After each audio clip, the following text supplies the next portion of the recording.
28/11/24 வியாழன். பொதுக்காலம் 34ஆம் வாரம். முதல் வாசகம். பாபிலோன் மாநகரே, நீ வீசி எறியப்படுவாய். திருத்தூதர் யோவான் எழுதிய திருவெளிப்பாட்டு நூலிலிருந்து வாசகம். அதிகாரம் 18, இறை வசனங்கள் 1 முதல் 2, 21 முதல் 23. அதிகாரம் 19, இறை வசனங்கள் 1 முதல் 3, 9. சகோதர சகோதரிகளே, வேறொரு வானதூதர் விண்ணகத்தில் இருந்து இறங்கி வர கண்டேன். மிகுந்த அதிகாரம் கொண்டிருந்த அவருடைய மாட்சியால் மண்ணகம் ஒளிர்ந்தது. அவர் வல்லமையோடு குரல் எழுப்பி பின்வருமாறு கத்தினார்: வீழ்ந்தது, வீழ்ந்தது பாபிலோன் மாநகர்! அவள் பேய்களின் உறைவிடமாக, அனைத்து தீய ஆவிகளின் பதுங்கிடமாக, தூய்மையற்ற பறவைகள் அனைத்தின் புகலிடமாக, தூய்மையற்ற வெறுக்கத்தக்க விலங்குகளின் இருப்பிடமாக மாறிவிட்டாள். பின்னர் வலிமை வாய்ந்த ஒரு வானதூதர் பெரிய எந்திரக்கல் போன்ற ஒரு கல்லை தூக்கி கடலில் எறிந்து பின்வருமாறு கூறினார்: பாபிலோன் மாநகரே, நீ இவ்வாறு வீசி எறியப்படுவாய். நீ இருந்த இடம் தெரியாமல் அழிந்து விடுவாய்.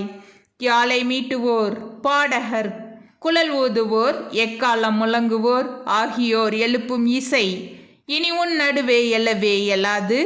தொழில் செய்யும் கைவினைஞர் அனைவரும் இனி உன் நடுவே குடியிருக்கவே மாட்டார்கள். எந்திரக்கல் எழுப்பும் ஒளி இனி உன் நடுவே எழவே இயலாது.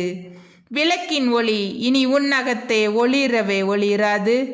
மணமக்களின் மங்கள ஒளி இனி உன் அகத்தே எழவே இயலாது. ஏனெனில் உன் வணிகர்கள் மண்ணுலகின் பெருங்குடி மக்களாய் விளங்கினார்கள். உன் பில்லி சூனியம் எல்லா நாடுகளையும் ஏமாற்றிவிட்டது.